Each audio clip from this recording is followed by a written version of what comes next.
السلام علیکم ورحمۃ اللہ وبرکاتہ۔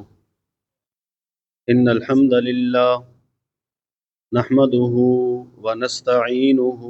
ونستغفره ونعوذ باللہ من شرور انفسنا ومن سیئات اعمالنا من يهده الله فلا مضل له ومن يضلله فلا هادي له أشهد أن لا إله إلا الله وحده لا شريك له وأشهد أن محمدا عبده ورسوله يا أيها الذين آمنوا اتقوا الله حق تقاته ولا تموتن إلا وأنتم مسلمون يا أيها الناس اتقوا ربكم الذي خلقكم من نفس واحدة وخلق منها زوجها وبث منهما رجالا كثيرا ونساء واتقوا الله الذي تساءلون به والأرحام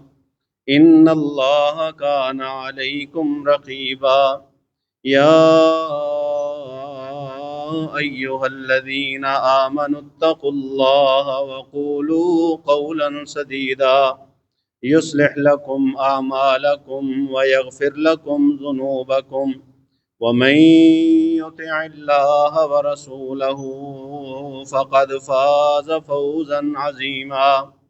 أما بعد فإن خير الحديث كتاب الله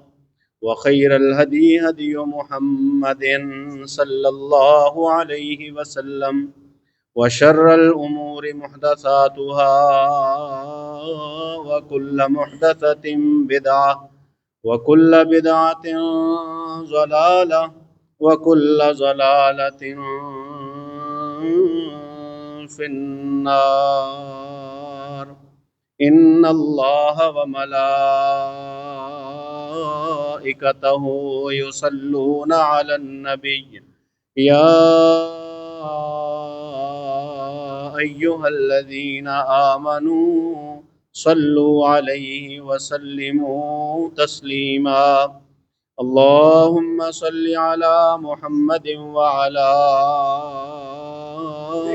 آل محمد كما صليت على إبراهيم وعلى آل إبراهيم إنك حميد مجيد اللهم بارك على محمد وعلى آل محمد كما باركت على إبراهيم وعلى آل إبراهيم إنك حميد مجيد أعوذ بالله من الشيطان الرجيم بسم الله الرحمن الرحيم إلا تنصروه فقد نصره الله إذ أخرجه الذين كفروا ثاني اثنين إذ هما في الغار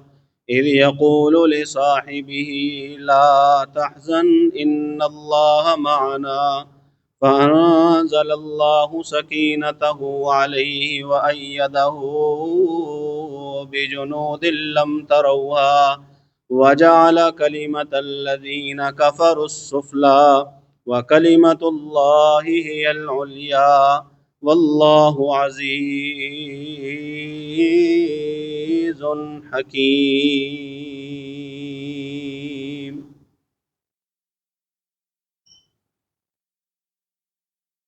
اللہ کے پیغمبر جناب محمد الرسول اللہ صلی اللہ علیہ وآلہ وسلم کو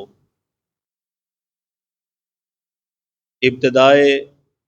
دعوت دین میں کچھ ایسے لوگوں کی ضرورت تھی کہ جو آپ صلی اللہ علیہ وآلہ وسلم کی نہ صرف یہ کہ بات سنیں بلکہ بات ماننے بھی، اور بات ماننے کے بعد پھر رسول اللہ صلی اللہ علیہ وآلہ وسلم کا ساتھ بھی دیں، تبلیغ میں، دعوت دین میں، نشر قرآن اور رسول اللہ صلی اللہ علیہ وآلہ وسلم کے فرامین اور احادیث لوگوں تک پہنچانے میں اللہ کے رسول کے دست و بازو بنے۔ اور ظاہر ہے اس قدر بڑے مشن کے لیے بڑے دل گردے والے لوگوں کی ضرورت تھی۔ اگر چھوٹے دل گردے والوں کا انتخاب کر لیا جاتا تو وہ مشکلات، وہ کٹھنائیاں، وہ ظلم و ستم، جبر و جور جو ابتدا میں اللہ کے رسول صلی اللہ علیہ وآلہ وسلم کے ساتھیوں پر ڈھائے گئے، تو شاید چھوٹے حوصلے کے مالک دل چھوڑ جاتے، منہج و مشن چھوڑ دیتے، رسول اللہ صلی اللہ علیہ وسلم کا ساتھ چھوڑ دیتے۔ لیکن مالک الملک نے اس دین کو قیامت کی دیواروں تک قائم و دائم رکھنا ہے۔ ارسل رسولہ بالہدی ودین الحق لیظہرہ علی الدین کلہ، نہ صرف یہ کہ قائم و دائم رکھنا ہے بلکہ اللہ نے رسول کو دین حق دے کے اس لیے بھیجا تاکہ رسول اس دین کو دنیا کے باقی ادیان کے اوپر غالب کر سکے۔ سب سے اونچا، سب سے اعلیٰ و عرفہ وہ دین محمد صلی اللہ علیہ وآلہ وسلم بنے۔ تو ایسے مشن کے لیے ابتدا میں بڑے حوصلے والوں کی ضرورت تھی، اور ان حوصلے والوں کا انتخاب اللہ وحدہ لا شریک نے خود فرمایا ہے۔ رسول اللہ صلی اللہ علیہ وآلہ وسلم نے فرمایا کہ اللہ رب العزت نے مجھے نبوت کے لیے چن لینے کے بعد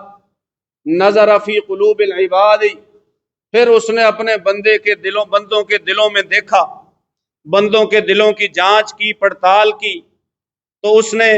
اصحاب محمد صلی اللہ علیہ وآلہ وسلم کے دلوں کو سب سے اعلیٰ و عرفہ پایا، سب سے بہترین پایا۔ فاختارہم لصحبت نبیہ، تو اللہ نے انہیں اپنے پیغمبر کا ساتھ دینے کے لیے انتخاب فرمایا، منتخب فرمایا۔ اللہ نے اپنے اختیار سے ان کا انتخاب فرمایا، وہ باقاعدہ منتخب کیے گئے، وہ باقاعدہ چنے گئے، اور انہیں چنا اللہ وحدہ لا شریک نے محمد الرسول اللہ صلی اللہ علیہ وسلم کا ساتھ دینے کے لیے۔ اللہ کے رسول صلی اللہ علیہ وآلہ وسلم کے ابتدائی دنوں میں جو ساتھی بنے، سب سے پہلے ان ساتھیوں میں حضرت ابوبکر صدیق رضی اللہ تعالی عنہ سب سے پہلے اللہ کے رسول کی بات کو تسلیم کیا، کوئی سوال نہیں پوچھے، کیونکہ پہلے بھی رسول اللہ صلی اللہ علیہ وسلم کے ساتھ واقفیت بھی تھی اور اٹھنا بیٹھنا بھی تھا، دوستی بھی تھی۔ اللہ کے رسول صلی اللہ علیہ وسلم کو جانتے تھے کہ غلط نہیں کہتا، جھوٹ نہیں بولتا، امانتوں میں خیانت نہیں کرتا۔ جو بندہ بندوں کے معاملے میں جھوٹ نہیں بولتا، وہ اللہ کے معاملے میں کیسے جھوٹ بول سکتا ہے؟ سو جیسے ہی دعوت پہنچی، ابوبکر صدیق رضی اللہ تعالیٰ عنہ نے دعوت پر لبیک کہا، اور رسول اللہ صلی اللہ علیہ وآلہ وسلم والا راستہ، باوجود اس کے کہ مشکلات نظر آ رہی تھی، باوجود اس کے کہ جان کا خوف تھا، باوجود اس کے کہ لوگ رسول اللہ صلی اللہ علیہ وآلہ وسلم کی مخالفت میں تھے، انہوں نے اس راستے کا انتخاب کیا اور پھر اسی راستے پر ثابت قدم ہو گئے۔ والسابقون الاولون من المہاجرین والانصار، مہاجر و انصار میں سے جو سب سے پہلے اللہ کے رسول پر ایمان لانے والے ہیں، قرآن مجید نے ان کا بارہا تذکرہ فرمایا۔ ابوبکر صدیق رضی اللہ تعالیٰ عنہ وہ شخصیت ہے کہ جنہوں نے رسول اللہ صلی اللہ علیہ وآلہ وسلم کی نبوت کی ابتدا میں اللہ کے رسول صلی اللہ علیہ وسلم کا ساتھ دیا، سب سے پہلے جو اللہ کے رسول کے لیے لوگوں سے لڑے وہ حضرت ابوبکر صدیق رضی اللہ تعالیٰ عنہ تھے۔ ابتدائی مسلمانوں میں حضرت علی المرتضیٰ رضی اللہ تعالیٰ عنہ بھی ہیں، جناب سیدہ خدیجہ رضی اللہ تعالیٰ عنہ بھی ہیں، لیکن وہ خاتون ہیں، وہ لوگوں سے مقابلہ نہیں کر سکتی۔ یہ بچے ہیں علی المرتضیٰ رضی اللہ تعالیٰ عنہ، رسول اللہ کے لیے لوگوں سے لڑ نہیں سکتے۔ جو اللہ کے رسول صلی اللہ علیہ وسلم اپنا بوجھ بانٹنا چاہتے ہیں وہ بوجھ ان کے ساتھ بٹوا نہیں سکتے۔ عمر تھوڑی ہے، ایک ہی رہ گئے ہیں ابوبکر صدیق رضی اللہ تعالیٰ عنہ، جنہوں نے رسول اللہ صلی اللہ علیہ وسلم کا ساتھ دیا ہے۔ رسول اللہ صلی اللہ علیہ وسلم کے لیے سب سے پہلے جو لوگوں سے لڑے ہیں وہ ابوبکر صدیق رضی اللہ تعالیٰ عنہ ہیں۔ جنہوں نے اللہ کے رسول کے لیے سب سے پہلے لوگوں سے مار کھائی ہے وہ حضرت ابوبکر صدیق رضی اللہ تعالیٰ عنہ۔ جنہوں نے رسول اللہ صلی اللہ علیہ وسلم کی کمر پہ رکھی گئی اونٹ کی اوجڑی کو ہٹایا ہے، حضرت فاطمہ رضی اللہ تعالیٰ عنہ چھوٹی تھی، ہٹا نہیں سکتی تھی، رو رہی تھی، رنجیدہ تھی، دکھ سے غم سے الم سے بھری ہوئی تھی۔ حضرت ابوبکر صدیق رضی اللہ تعالیٰ عنہ آئے اور رسول اللہ صلی اللہ علیہ وآلہ وسلم سے اونٹ کی اس اوجڑی کو ہٹایا اور کافروں کو مخاطب بھی کیا کہ ظالموں یہ کیا کر رہے ہو؟ ایک تمہاری اپنی قوم کا بندہ، اچھی باتیں بتانے والا، بلکہ ایک بار تو ایسا ہوا جب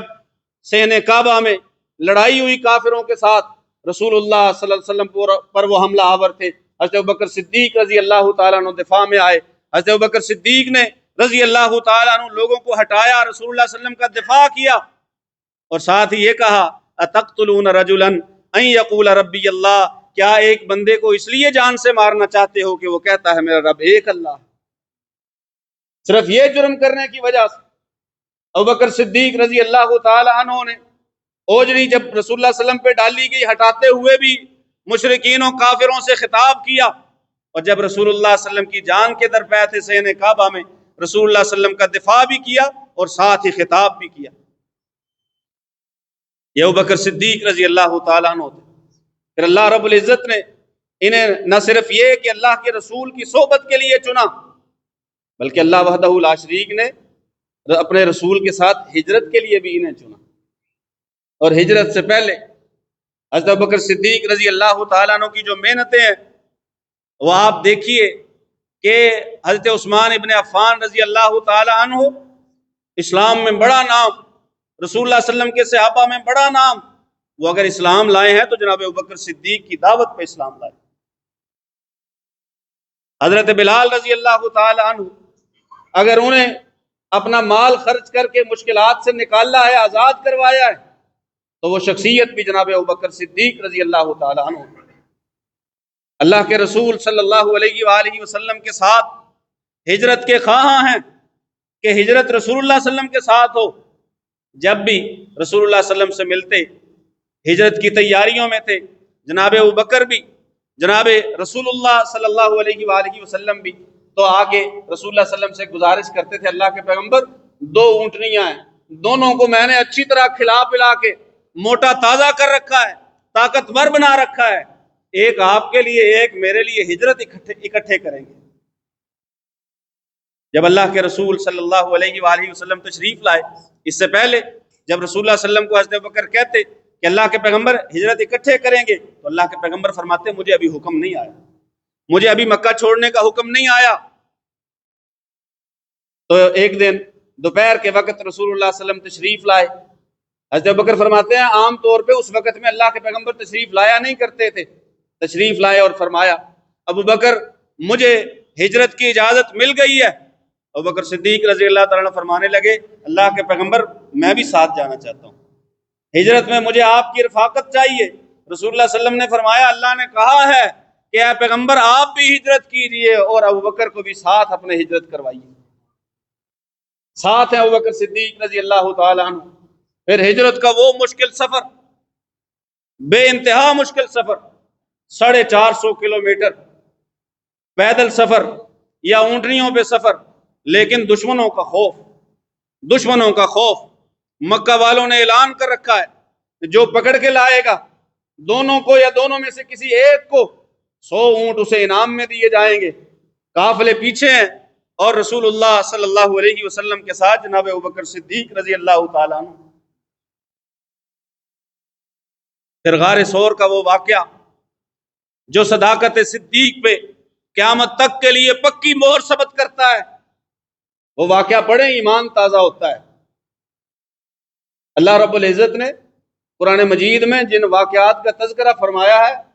اس کا مطلب ہے کہ وہ بڑے بڑے واقعات ہیں، بڑی اہمیت کے حامل واقعات ہیں۔ غار کے واقعے کا تذکرہ اللہ نے قرآن مجید میں فرمایا، غار کا تذکرہ اللہ نے قرآن میں کیا، غار کے ساتھی کا تذکرہ اللہ نے قرآن مجید میں فرمایا۔ یہ قرآن مجید اس بات کی گواہی دیتا ہے کہ ابوبکر صدیق رضی اللہ تعالیٰ عنہ رسول اللہ صلی اللہ علیہ وسلم کے ساتھ تھے، اور وہ دو ہی تھے غار میں۔ حضرت ابوبکر صدیق رضی اللہ تعالیٰ عنہ فرماتے ہیں کہ غار میں تھے، سب سے پہلے جو مرحلہ تھا غار میں داخل ہو کے وہ صفائی کا مرحلہ تھا، صفائی کا مرحلہ تھا۔ یہ باہر والے اسپیکر کی آواز ذرا کم کر دو، ایک پوائنٹ کم کر۔ حضرت ابوبکر صدیق رضی اللہ تعالیٰ عنہ فرماتے ہیں سب سے پہلے صفائی کا مرحلہ تھا۔ اللہ کے پیغمبر صلی اللہ علیہ وآلہ وسلم کو علیحدہ الگ کر کے صاف جگہ پہ بٹھا کے باقی غار کو رسول اللہ صلی اللہ علیہ وسلم کے لیے سب سے پہلے جس نے صاف کیا ہے وہ ابوبکر صدیق رضی اللہ تعالیٰ عنہ۔ یہ حضرت ابوبکر صدیق رضی اللہ تعالیٰ عنہ ہی ہیں جنہوں نے اللہ کے پیغمبر صلی اللہ علیہ وآلہ وسلم کو چلتے پھرتے تو دیکھا تھا، چلتے پھرتے تو دیکھا تھا، لیکن غار میں اللہ نے ایسی سعادت بخشی ہے کہ انہوں نے رسول اللہ کو اپنی گود میں سویا ہوا دیکھا۔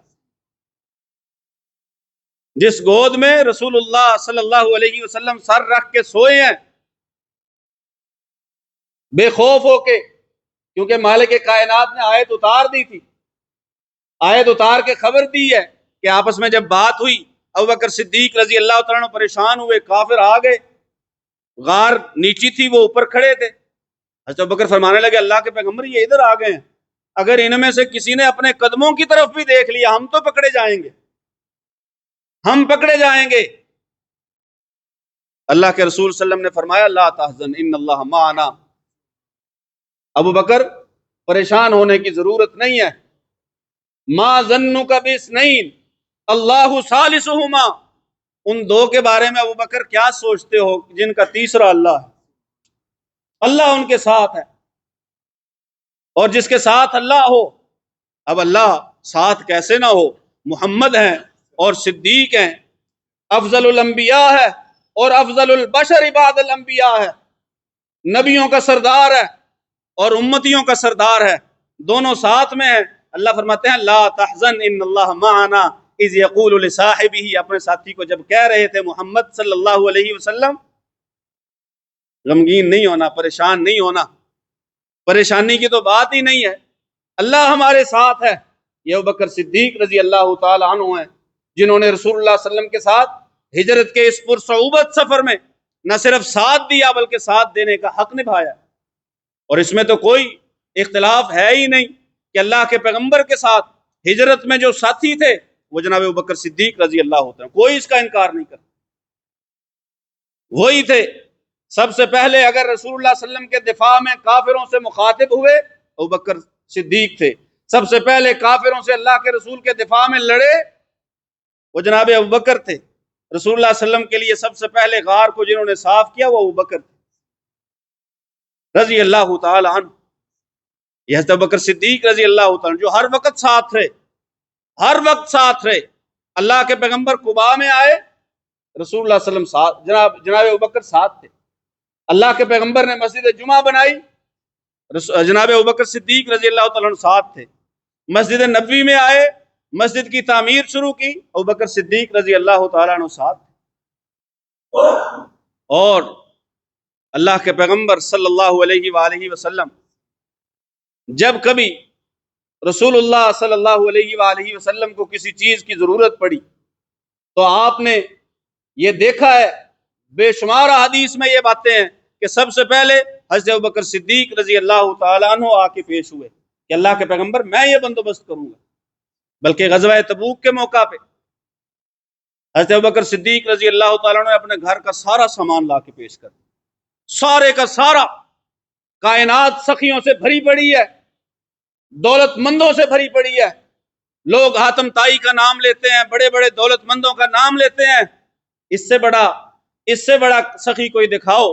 اس سے بڑا دولت مند امیر کوئی دکھاؤ. دل کا امیر ہے کہ اللہ کے پیغمبر کے سامنے لا کے گھر کا سارا سامان رکھ دیا ہے. رسول اللہ صلی اللہ علیہ وسلم کے پوچھنے پہ بتا رہے ہیں گھر میں اللہ اور اس کے رسول کی محبت چھوڑ دی. گھر میں اللہ اور اس کے رسول کی محبت. آپ صرف اندازہ کر سکتے ہیں، تصور کر سکتے ہیں. ہم میں سے کوئی یہاں تک پہنچ ہی نہیں سکتا. زور لگا لے، ساری زندگی لگا لے، نسلیں گزر جائیں، حضرت ابوبکر صدیق رضی اللہ تعالیٰ عنہ کے خرچ کیے ہوئے اس مال کو نہیں پہنچ سکتے. کیوں؟ کیونکہ جناب عمر بن خطاب رضی اللہ تعالیٰ عنہ نے اس خرچ کے بعد کہہ دیا تھا کہ عمر تو جتنا مرضی زور لگا لے، نیکیوں میں کبھی ابوبکر سے بڑھ سکتا، نیکیوں میں ابوبکر سے نہیں بڑھ سکتا. اگر اس دور کے نیک لوگوں کی ساری نیکیوں کو جمع کیا جائے، اس دور کے کیا، جناب ابوبکر صدیق رضی اللہ تعالیٰ عنہ کے بعد کائنات کے سارے نیک جتنے بھی قیامت تک آئیں گے، سب کی نیکیوں کو جمع کر لیا جائے، ابوبکر صدیق رضی اللہ تعالیٰ عنہ کی نیکیوں کو نہیں پہنچتے. ما بلغ مد احدہم ولا نصیفہ.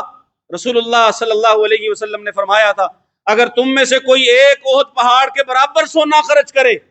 اور میرے صحابہ میں سے کسی نے ایک مٹھی جو خرچ کیے ہوں یا آدھا مٹھی جو خرچ کیے ہوں، تمہارا وہ احد پہاڑ کے برابر والا سونا ان کے ان جو کا مقابلہ نہیں کر سکتا. صحابہ کا مقابلہ نہیں کر سکتا. وہ صحابہ جن کی نیکیاں مل کے جناب ابوبکر کی نیکیوں کا مقابلہ نہیں کر سکتی. یہ ہے حضرت ابوبکر صدیق رضی اللہ تعالی عنہ. غزوات میں رسول اللہ صلی اللہ علیہ وآلہ وسلم کے ساتھ رہے، اور اب مالک کا کرم اور عنایت دیکھیے کہ اللہ کے پیغمبر صلی اللہ علیہ وسلم پہ جب حج فرض ہوا ہے 9 ہجری میں، تو رسول اللہ صلی اللہ علیہ وسلم نے فرمایا کہ اس سال میں حج کے لیے نہیں جاتا، حاجی جائیں گے، ان کی قیادت، ان کی امامت، خطبہ حج حضرت ابوبکر صدیق رضی اللہ تعالیٰ عنہ ارشاد فرمائیں گے. یہ رسول اللہ صلی اللہ علیہ وسلم کا واضح اشارہ تھا. فتح مکہ کے بعد 9 ہجری میں رسول اللہ صلی اللہ علیہ وسلم کا واضح اشارہ تھا کہ اگر میرے بعد کوئی امامت کے، قیادت کے لائق ہے تو وہ ابوبکر صدیق رضی اللہ تعالیٰ. رسول اللہ صلی اللہ علیہ وسلم ابھی صحت میں تھے. اس سے اگلے برس 10 ہجری کو رسول اللہ صلی اللہ علیہ وسلم نے حج فرمایا ہے، جسے حجۃ الوداع کہا جاتا ہے، وہ 10 ہجری میں ہے. 9 ہجری میں امیر جناب ابوبکر صدیق رضی اللہ تعالیٰ عنہ ہیں، اور رسول اللہ صلی اللہ علیہ وآلہ وسلم کی جب وفات ہوئی ہے، وفات ہوئی، لوگوں میں باتیں شروع ہوئی کہ رسول اللہ صلی اللہ علیہ وسلم کو دفن کہاں کیا جائے گا، مکہ لے جایا جائے گا، یا انصار اپنی مرضی سے دفن کریں گے، یا بقیع میں دفن ہوں گے. حضرت ابوبکر صدیق رضی اللہ عنہ نے باتیں سنی اور پھر فرمایا سنو، میں نے اللہ کے پیغمبر صلی اللہ علیہ وسلم کو فرماتے ہوئے سنا ہے کہ اللہ کا نبی جہاں فوت ہوتا ہے اسے وہیں پہ دفن کیا جاتا ہے. آج اگر اللہ کے رسول حجرہ عائشہ میں آرام فرما ہے، اگر وہاں پہ دفن ہے تو حضرت ابوبکر صدیق رضی اللہ تعالیٰ عنہ کا فتویٰ ہے، ان کے فتوے کی وجہ سے دفن ہے. نہیں تو کہہ سکتے تھے، خلیفہ تو منتخب ہو گئے تھے کہ بقیع میں لے جاؤ، یہ تو میری بیٹی کا گھر ہے، یہ تو حجرہ عائشہ ہے. آج روضہ رسول پہ حاضری دینے والے اس بات کو ذہن میں رکھیں کہ اللہ کے پیغمبر صلی اللہ علیہ وسلم کی وہاں پہ تدفین حضرت ابوبکر صدیق رضی اللہ تعالیٰ عنہ کے فرمان کی وجہ سے ہوئی، اور انہوں نے فرمان رسول اللہ صلی اللہ علیہ وسلم کا سنایا، اللہ کے رسول کا فرمان سنایا. اور رسول اللہ صلی اللہ علیہ وسلم کا جو فرمان جناب ابوبکر کو پتا تھا، جو ارادہ رسول اللہ صلی اللہ علیہ وسلم کا جناب ابوبکر رضی اللہ تعالیٰ عنہ کو پتا تھا، حضرت ابوبکر صدیق رضی اللہ تعالیٰ عنہ نے اس قول پر، رسول اللہ صلی اللہ علیہ وسلم کے فرمان پر عمل کیا ہے اور عمل کروایا ہے. عمل کروایا ہے، عمل کیا ہے. اللہ کے رسول صلی اللہ علیہ وسلم فیصلہ فرما چکے تھے لشکر اسامہ کی روانگی کا، لیکن رسول اللہ صلی اللہ علیہ وسلم بیمار ہوئے اور فوت ہو گئے. تو ابوبکر صدیق رضی اللہ تعالیٰ عنہ تدفین کے کام سے فارغ ہونے کے بعد سب سے پہلے